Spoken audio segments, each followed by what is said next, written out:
এবং জনগণকে আমাদের সহকর্মীদেরকে আহ্বান জানিয়েছিলাম যে এই দেশে প্রতিবাদের শেষ ঠিকানাও এই সরকার যেহেতু নিশ্চিহ্ন করে দিতে চাচ্ছে, এখন আর বসে থাকার সময় নাই। এখন সবাইকে ঝাঁপিয়ে পড়তে হবে, আন্দোলনকারী জনতার সাথে মিশে যেতে হবে। আলহামদুলিল্লাহ, মাত্র 3 দিনের ব্যবধানে সরকার মাথা নত করে এই দেশ থেকে পালিয়ে যেতে বাধ্য হয়েছে। তারা আমাদেরকে নিষিদ্ধ করেছিল 1 আগস্ট, আর দুপুরে রান্না ভাত ফেলে তারা চলে গেছে 5 আগস্ট। আল্লাহ তাআলা তাদের কিসমতে ওটা রাখেন নাই। তারা ধারণা করেছিল অতীতের মতো 15.5 বছর যেভাবে মানুষের উপর অত্যাচার নির্যাতন করেছে, এই যাত্রায় তারা ফ্যাসিবাদী কায়দায় সেই আন্দোলন দমন করে দেবে। কিন্তু আল্লাহ তাআলা সমস্ত কুওয়াতের মালিক, শক্তির মালিক, আসমানের ফয়সালা যখন কারো ব্যাপারে জমিনে নেমে আসে, এইটা প্রতিরোধ করার ক্ষমতা কারোই থাকে না। সেদিন মানুষ মুখে মুখে বলতে শুরু করলো, আল্লাহ তাআলা একদল আবাবিল পাঠিয়েছিলেন। আবাবিলের কঙ্করের কাছে হস্তি বাহিনী অসহায় ছিল আব্রাহার। সেই হস্তি বাহিনী টিকে নাই, টুকরা টুকরা হয়ে গিয়েছিল। ঠিক 5 আগস্টের অবস্থাটা এমনই হয়েছিল। একদিকে সশস্ত্র সরকারি বাহিনীকে নামিয়ে দেওয়া হয়েছিল, তার সাথে সরকারি সন্ত্রাসী গুন্ডারাও হাতে অস্ত্র নিয়ে রাস্তায় নেমেছিল। আর আরেকদিকে নিরস্ত্র কিছু মানুষ বুকে ঈমান আর মুখে দেশপ্রেমের স্লোগান নিয়ে তারা নেমেছিল। এই ঈমান এবং স্লোগানকে আল্লাহ বিজয়ী করেছে। আল্লাহ তাআলা কালামে হাকিমে বলেছেন, কাম মিন ফিয়াতিন কালিলাতিন গালাবাত ফিয়াতান কাসীরাতান বিইজনিল্লাহ। দুনিয়ার শক্তি, সামর্থ্য আর বিশাল বাহিনী অসহায়।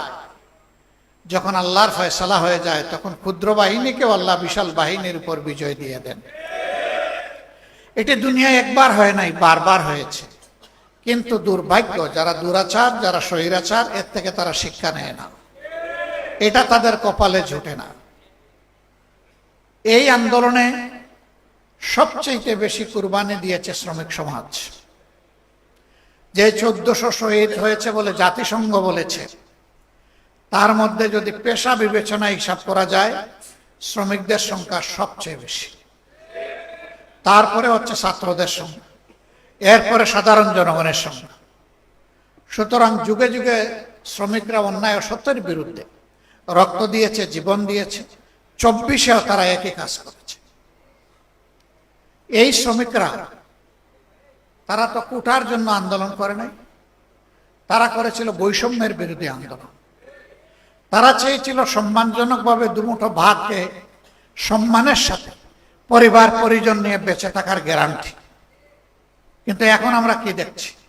এই যে একটু আগে বিশেষ অতিথি বলে গেলেন, জাতীয় সংসদে বিরোধী দলীয় হুইপ জনাব রফিকুল ইসলাম খান সাহেব, যে এই বিভাগের মন্ত্রণালয়ের যিনি দায়িত্বে, তিনি গদিতে বসেই বলে দিলেন, যদি সমঝোতার ভিত্তিতে কিছু নেওয়া হয় তাইলে এটাকে চাঁদা বলা যাবে না।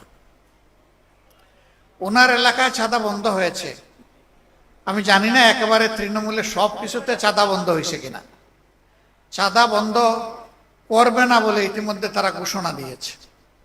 তাদেরই একজন হুইপ, তিনি বলেছেন, যে কোনো দেশ থেকে যে কেউ আসলেও এই দেশে চাঁদাবাজি বন্ধ হবে না। তবে তারেক রহমানের সরকার চেষ্টা করতেছেন এটাকে কিছু নিচে নামাইয়া আনা।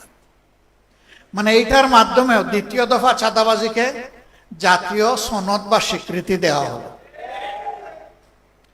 1 কোটি 1.5 কোটি মানুষকে তারা চাকরি দিবেন, তাই না? তো অনেকে বলে যে চাকরি তো দিয়েই দিয়েছেন, আর দেওয়া লাগবে কেন? টেম্পু স্ট্যান্ডের চাকরি। কি চাকরি এটা বুঝেন তো আপনারা? চাকরি তো হয়ে গেছে। এই চাকরি তো আমাদের জনগণ চায় না। এই চাকরিকে এই দেশের জনগণ ঘৃণা করে। গতকালকে এই ধরনের একটি সমাবেশ ছিল শহীদ এবং আহত জুলাই যোদ্ধাদের নিয়ে। আমি সেখানে বলেছিলাম, মাথা থেকে পায়ের পাতা পর্যন্ত ঘুণ পুকে ধরেছে এবং সরিষার মধ্যে ভূত আছে, অতএব ভূত তাড়াতে পারবে না এই সরকার। ধন্যবাদ জানাই তাদের দলীয় একজন সিনিয়র নেতা কালকে বলেছেন যে আমরা হতাশ, 5 মাসের এই সরকারের সময় দুর্নীতি বন্ধ করা যায়নি, বরঞ্চ দুর্নীতি বৃদ্ধি পেয়েছে। তিনি বলেছেন, এটা আমার কথা না। তার বাসায় সবাই দুর্নীতিতে লিপ্ত, একজন ছাড়া তিনি তারেক রহমান সাহেব। আমি বুঝলাম না, তারেক রহমান সাহেব প্রধানমন্ত্রী, তিনি চান না, অথচ দুর্নীতি সবাই করে, এটা কিভাবে হলো? আমরা দেখি তার ইশারায় সবকিছু চলে, তাহলে তার ইশারায় এটা বন্ধ হয় না কেন?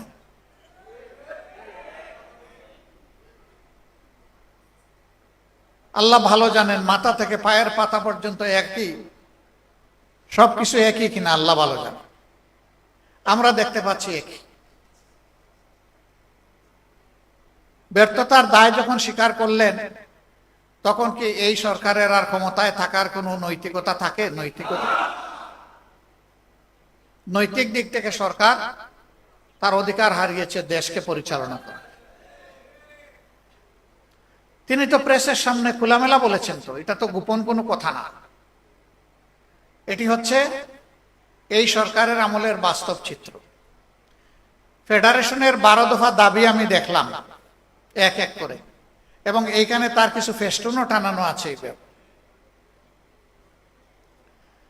দাবিগুলা করতে হবে কেন? এটাই তো হওয়া উচিত সমাজে। করতে হচ্ছে এই কারণে যে সমাজে ন্যায্য অধিকারটা প্রতিষ্ঠিত হয়তো নাই, বরঞ্চ অধিকার নিয়ে কাড়াকাড়ি হচ্ছে। চাঁদাবাজদের হাতে যেখানে সেখানে পরিবহন শ্রমিকরা তারা নাজেহাল হচ্ছেন। চাঁদা দিতে অস্বীকার করলেই তাদের উপর বিপদ নেমে আসছে, তাদেরকে মারধর করা হচ্ছে, আহত করা হচ্ছে, গাড়ি ভেঙে দেওয়া হচ্ছে। কারা করছে? সরকারি দলের লোকেরা করছে, এটা পরিষ্কার। আমরা আপনাদের দাবির সাথে সম্পূর্ণ একমত, এবং আমরা পরিষ্কারভাবে বলতে চাই, এই বাংলাদেশ থেকে ইনশাআল্লাহ ভূত তাড়ানো হবে। রক্ত তো সবাই মিলেই দিয়েছি। আমরা জুলাইয়ের এই অর্জনকে নিজেদের দলীয় অর্জন হিসাবে কখনো দাবি করি না এবং করব না। এই অর্জন 18 কোটি মানুষের অর্জন। আমি সকলকে অনুরোধ করব, এককভাবে কেউ যেন এর কৃতিত্ব দাবি না করেন। ব্যক্তি হোক, দল হোক, গোষ্ঠী হোক, এইটা কারো একার নয়। 10 মাসের যে সন্তানকে মা কুলে নিয়ে রাস্তায় নেমে এসেছিলেন, ওই সন্তানের দাবি কি ছিল? ওই সন্তানের দাবি তার মায়ের মুখ দিয়ে বের হয়ে এসেছিল যে আমার সন্তান আগামীতে একটা বৈষম্যহীন বাংলাদেশ দেখতে চায়। অতএব এটা কোনো গোষ্ঠীর আন্দোলন ছিল না, 18 কোটি মানুষের আন্দোলন ছিল। অনেকে বলেছেন আমাদের দলের এতজন শহীদ হয়েছে। আমরা বলি যে শহীদরা কোনো দলীয় সম্পত্তি নয়, শহীদরা জাতির সম্পদ। একবারের জন্য জামাতে ইসলামী বলে নাই যে আমাদের এতজন শহীদ হয়েছে। আমরা প্রতিজন শহীদকে সম্মান করি এবং জাতির সম্পদ হিসাবে তারা সবাই আমাদেরও সম্পদ। আহত পঙ্গু যারা হয়েছেন তারা এখনো কষ্টে কাতরাচ্ছেন। বুলেট পিলেট শরীরে নিয়ে তারা রাতে ঘুমাতে পারে না, কাজকর্ম করতে পারে না, অকেজো হয়ে পড়েছে। তাদেরকে যেভাবে স্বীকৃতি এবং সম্মান দেখানো উচিত সেটা দেখানো হচ্ছে না। আমরা পরিষ্কারভাবে দাবি জানাই, অবশ্যই জুলাইয়ের শহীদ এবং জুলাই যোদ্ধাদেরকে তাদের প্রাপ্য সম্মান দিতে হবে। যদি তাদেরকে তাদের প্রাপ্য সম্মান দেওয়া হয়, তাহলে মায়েদের গর্ভে আরো বেশি বেশি করে বীর জন্ম নেবে ইনশাআল্লাহ। আর যে জাতির মায়েরা বীর সন্তান জন্ম দেবে, সেই জাতি বিশ্বের কোনো দানবের কাছে মাথা নত করবে না।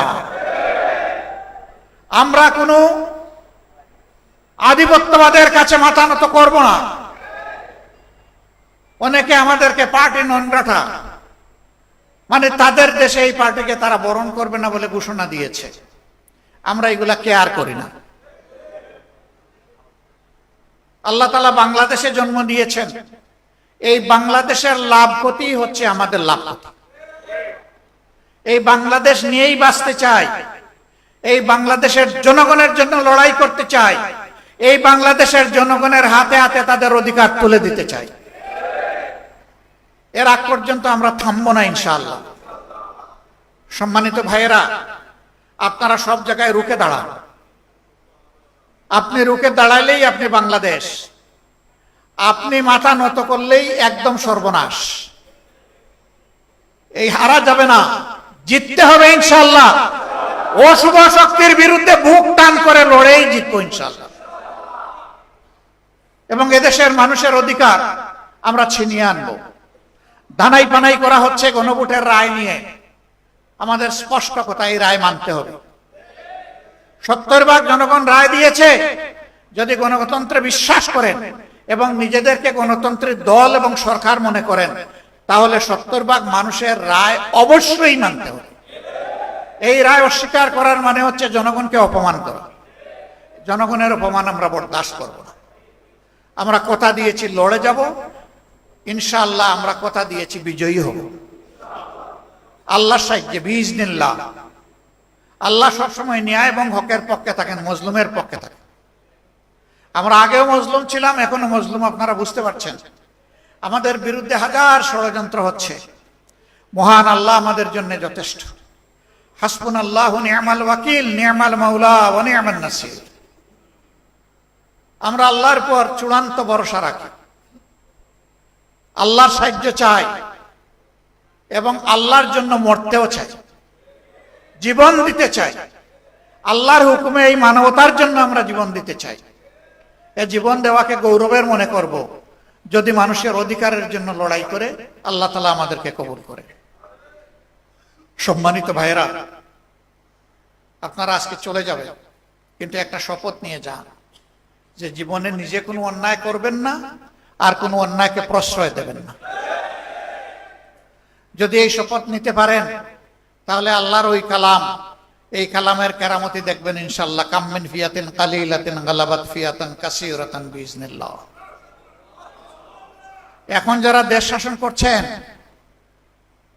8 তারিখ যখন আমাদের উপদেষ্টা মহোদয়ারা যখন শপথ নেন, আমার পাশের চেয়ারে বসা ছিলেন একজন গুরুত্বপূর্ণ নেতা।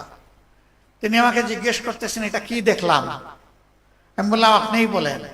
তিনি বললেন, এইটাই মিরাকল, এইটাই আল্লাহর কুদরত। আমি বললাম যে এখানে আমাদের কারো কি কোনো বড় অবদান আছে? তিনি বললেন, না, সমস্ত অবদান আল্লাহ তাআলার। তো সেই তখন বললেন, তো এখন এটা ভুলে যাচ্ছেন কেন? এখন সিন্নির বাঘ পাটোয়ারা নিয়ে ঝাপটা ঝাপটি করেন কেন? সেই আল্লাহকে ভয় করুন, যে আল্লাহ মহা বিপদ থেকে এই জাতিকে রক্ষা করেছেন। হঠকারিতা করে জাতির কপালে এইরকম মহা বিপদ ডেকে আনবেন না, তাহলে ইতিহাসের রাস্তা করে নিক্ষিপ্ত হবেন। পরিশুদ্ধ হন, সৎ পথে চলুন, দুর্নীতিকে কঠোর হস্তে দমন করুন, চাঁদাবাজি নির্মূল করুন। কথা দিচ্ছি, আমরা 18 কোটি মানুষ আপনাদেরকে সাহায্য করব। কিন্তু জনগণের আকাঙ্ক্ষার বিপরীতে চললে এদেশের জনগণ এবং আমরা কাউকে ছেড়ে দিয়ে কথা বলবো না। আল্লাহ রাব্বুল আলামিন আমাদেরকে সেই শক্তি দান করুন। বাংলাদেশ ইনশাআল্লাহ মুক্ত হবে, তবে হয়তো তার জন্য আরো বড় কোনো ত্যাগ স্বীকার করতে হবে। আমি সবাইকে সেই ত্যাগ স্বীকারের জন্য প্রস্তুত থাকার আহ্বান জানিয়ে